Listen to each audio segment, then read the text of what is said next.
TPCC పగ్గాలు సీతక్క చేతికి వెళ్ళబోతున్నాయని TPCC అధ్యక్షులుగా సీతక్కను చేసేందుకు కాంగ్రెస్ అధిష్టానంతో పాటుగా రేవంత్ రెడ్డి అలాగే తెలంగాణ మంత్రులు కూడా ఇప్పటికే ఆమోదం తెలిపారు అంటూ రకరకాలుగా కొన్ని వార్తలు సోషల్ మీడియాలో చక్కర్లు కొడుతున్న నేపథ్యంలో ఈ అంశం మీద విశ్లేషణ అందించేందుకు ప్రస్తుతం మనతో పాటు ఉన్నారు ప్రముఖ రాజకీయ విశ్లేషకులు కృష్ణకుమారి గారు. మేడంతో మాట్లాడదాం. మేడం నమస్తే. మేడం నమస్తే.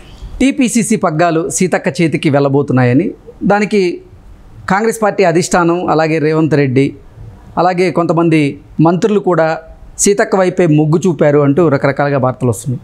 ఏంటి మేడం, టీపీసీసీ పగ్గాలు సీతక్క చేతికి వెళ్ళే పరిస్థితి ఉందా అంటే ఏం చెప్తారు?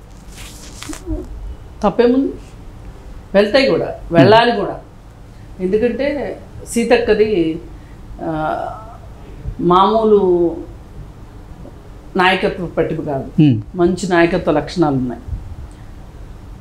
ఇప్పుడు తెలుగుదేశం పార్టీలో చేరి తెలుగుదేశం పార్టీలో నుంచి ఆమె కాంగ్రెస్ పార్టీలో చేరింది. అవును. కాంగ్రెస్ పార్టీలో చేరినప్పుడు రేవంత్ రెడ్డి సీతక్క ఇద్దరు ఒక విలక్షణమైన విధానాన్ని చూపించారు.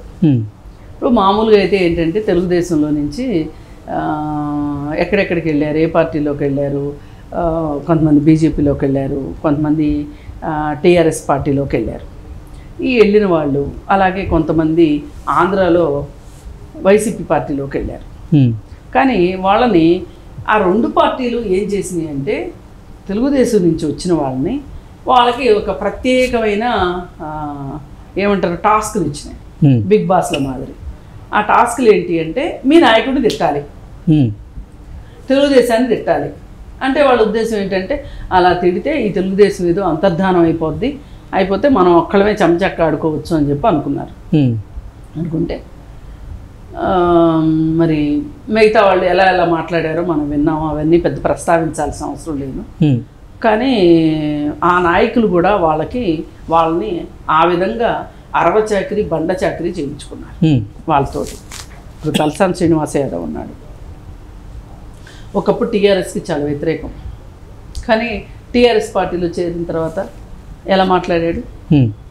అతను మాట్లాడడం కాదు, ఇంకా వాళ్ళకి అసలు వేరే వాళ్ళ సొంత వ్యక్తిత్వం, వాళ్ళ సొంత బుర్ర ఏమి ఉండవు. మొత్తం కేసీఆర్ మయం అన్నమాట. వాళ్ళే స్క్రిప్ట్ ఇస్తారు. అక్కడ అంతే, అక్కడ తాడేపల్లి స్క్రిప్ట్, ఇక్కడ ఒకప్పుడు లోటస్ పాండ్ స్క్రిప్ట్. వీళ్ళు ఒక వ్యక్తిత్వం లేని రాజకీయ నాయకులుగా మిగిలిపోయారు సమాజం ముందు. కానీ రేవంత్ రెడ్డి కావచ్చు, సీతక్క కావచ్చు, వాళ్ళు ఒక్క మాట మాట్లాడాల. తెలంగాణలో తెలుగుదేశం పార్టీ మనగలిగే పరిస్థితులు లేవు కాబట్టి, మనం ఆ పార్టీలో ఉండి కూడా మనం ఏమి చేయలేం కాబట్టి, మనం ఒక నిర్ణాయక శక్తులుగా లేం కాబట్టి, రాజకీయాల్లో అంటే ఒక్కసారి కాకపోతే ఒక టర్మ్ అయినా అధికారంలోకి వస్తేనే మనం ప్రజలకు ఏమైనా చేయగలుగుతాము.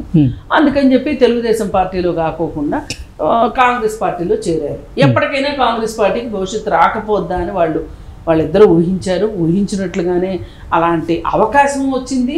ఆ అవకాశాన్ని వీళ్ళు సద్వినియోగపరుచుకున్నారు. అందుకని ఇవాళ తెలుగుదేశం పార్టీ నుంచి వీళ్ళు వచ్చినప్పటికీ కూడా కాంగ్రెస్ పార్టీ ఈరోజు పగ్గాలు చేపట్టింది. దీనిలో అసలు కాంగ్రెస్ వాళ్ళకంటే కూడా ఈ ఇద్దరు చాలా గొప్ప పాత్ర పోషించారు. అది వాళ్ళు జనాల్లో కలిసిపోవటం వల్ల కావచ్చు, వాళ్ళకి కాస్త సొంత బుర్ర ఉండటం వల్ల కావచ్చు, కరెక్ట్గా ప్రజెంటేషన్ స్కిల్స్ ఉండటం కావచ్చు. ఏది ఏమైనా ఆ ఇద్దరు మట్టుకు అజేయంగా నిలిచారు తెలంగాణ సమాజం ముందు. ఇప్పుడు మొన్నటిదాకా ఇతను కూడా రేవంత్ రెడ్డి కాంగ్రెస్ పార్టీలో చేరే ముందే మాట్లాడుకున్నాడు. ఏమని? నాకు పీసీసీ ఇవ్వాలి, పీసీసీ ఇస్తానంటేనే నేను కాంగ్రెస్లోకి వస్తాను అని. అది వాళ్ళు కూడా అలాంటి అవసరం ఉంది అనుకుని ఎంతోమంది కాదంటే కూడా చివరికి అతనికి పీసీసీ ఇచ్చారు. ఫస్ట్ చూద్దాం ఒక ట్రయల్ అని చెప్పి కాంగ్రెస్ పార్టీ వర్కింగ్ ప్రెసిడెంట్ ఇచ్చారు. తర్వాత పీసీసీ ప్రెసిడెంట్స్ ఇచ్చారు. ఇచ్చిన తర్వాత అతని పార్టీని గెలిపించుకోవడము, ఆ పార్టీ అధికారంలోకి రావటము, అలాగే అతన్ని ముఖ్యమంత్రిని చేయటం అన్నీ అలా వరుసగా జరిగిపోయాయి. అయితే అతని వాగ్దాటి కానీ ఈమె వాగ్దాటి కానీ ప్రత్యర్థుల గుండెల్లో రైళ్లు పరిగెట్టించేటట్లు ఉంటాయి. సీతక్కది కానీ అసలు రేవంత్ రెడ్డికి అసలు ఇంత ధైర్యం ఏంటి, ఇలా ఎలా మాట్లాడతాడు అనే ప్రతి వాళ్ళ ప్రశ్న. ఎగ్జాక్ట్లీ. ఎందుకంటే కేంద్రంలోనూ అతనున్న పార్టీ అధికారంలో లేదు, రాష్ట్రంలోనూ లేదు. ఏం చూసుకుని రేవంత్ రెడ్డికి ఇంత బలము అంటే వాళ్ళు ఒక ధైర్యం, ఒక నమ్మకం. ఎందుకంటే వాళ్ళు నిత్యం ప్రజల్లో ఉంటున్నారు, ప్రజల నాడి వాళ్ళకి తెలుసు, ఏం మాట్లాడితే ప్రజలకి ఏది మాట్లాడాలి ఏంటి అనే దాని మీద వాళ్ళకి మంచి అవగాహన ఉంది. దానికి తోడు కర్ణాటకలో ఎలక్షన్లో అక్కడ గెలవటం కూడా వీళ్ళకి ఒక రకంగా ఒక ధైర్యాన్ని ఇచ్చింది. మరి ఈ పరిస్థితుల్లో ఈయన ముఖ్యమంత్రిగా ఉంటూ పిసిసి ప్రెసిడెంట్గా ఉండలేరు కాబట్టి సీతక్కకి ఇస్తాము అని అనుకున్నాడు.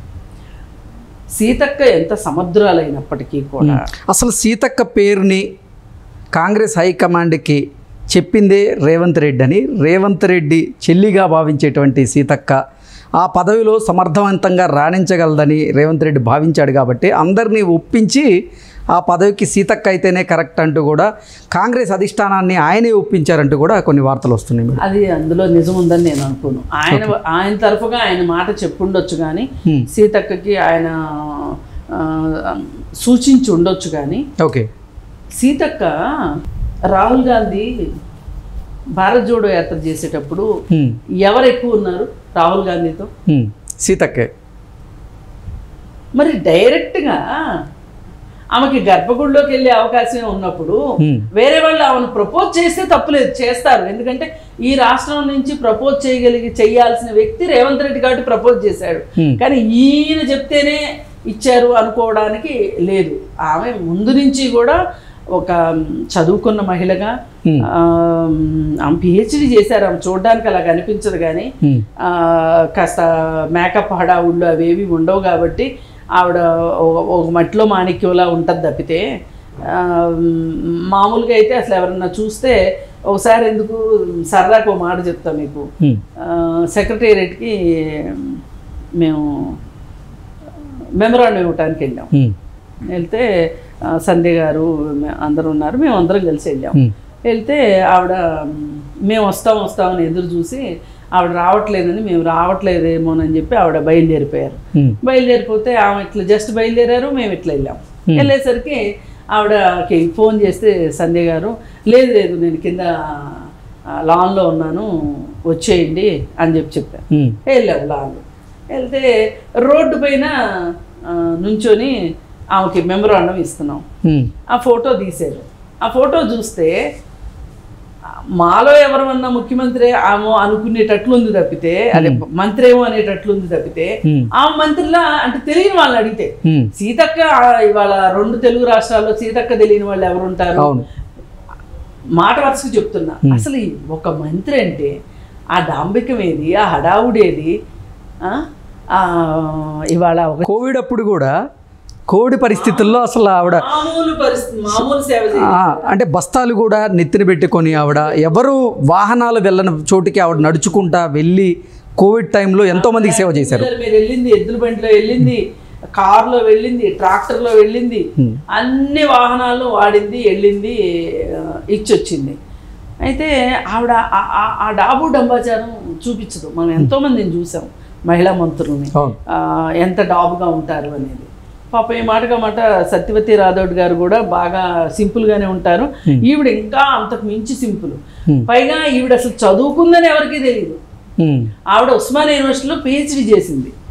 సరే ఏది ఏమైనప్పటికీ ఆవిడకి ఆ పదవి ఆవిడకి రావటం నిజంగా ఆ పదవికే ఆమె అలంకారం అవుతుంది కానీ ఆమెకి పదవి అలంకారం కాదు. ఇది మటుకు నేను గట్టిగా నమ్మగలను. ఆవిడ సారథ్యంలో అందరితోని బాగుండి ఇవాళ ఒక రకంగా కాంగ్రెస్కి చాలా అనుకూల పవనాలు ఉన్నాయి ఇవాళ భారతదేశంలో. ఆ అనుకూల పవనాల్ని వాళ్ళు ఆమె నిజం చేయటానికి ఆమె వంతు పాత్ర తెలంగాణ వరకు ఆమె పాత్ర ఆమె పోషిస్తుందని. కాంగ్రెస్ పార్టీలో సీతక్క కంటే సీనియర్లు ఉన్న నేపథ్యంలో సీతక్కకి ఇస్తే మేము ఒప్పుకోము అంటూ కొంతమంది సీనియర్లు కూడా అడ్డం తిరుగుతున్నారు అంటూ రకరకాలుగా కొన్ని వార్తలు వస్తున్నాయి. వస్తాయండి, అవి ఎప్పుడు ఉండేవి. ఇప్పుడు మహిళల్లో పోటీ తక్కువ ఉంటుంది, పురుషుల్లో పోటీ ఎక్కువ ఉంటుంది, మాట మాట.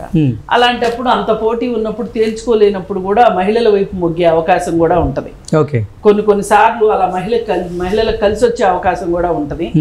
ఏది ఏమైనా ఆమెను అలా రిజర్వేషన్ సెక్షన్లో తీసుకుంటానికి వీల్లేదు. ఆమె స్వతహాగా ఆమె చెయ్యగలదు. పైగా తెలంగాణ పీసీసీలో ఇది ఒక చరిత్ర కూడా కాబోతుంది.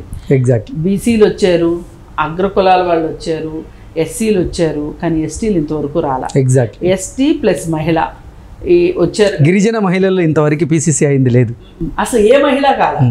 ఈమె గిరిజన మహిళగా, గిరిజన ప్లస్ మహిళగా 2 రకాలుగా ఒక మంచి పరిణామం అని చెప్పొచ్చు. ఏది ఏమైనా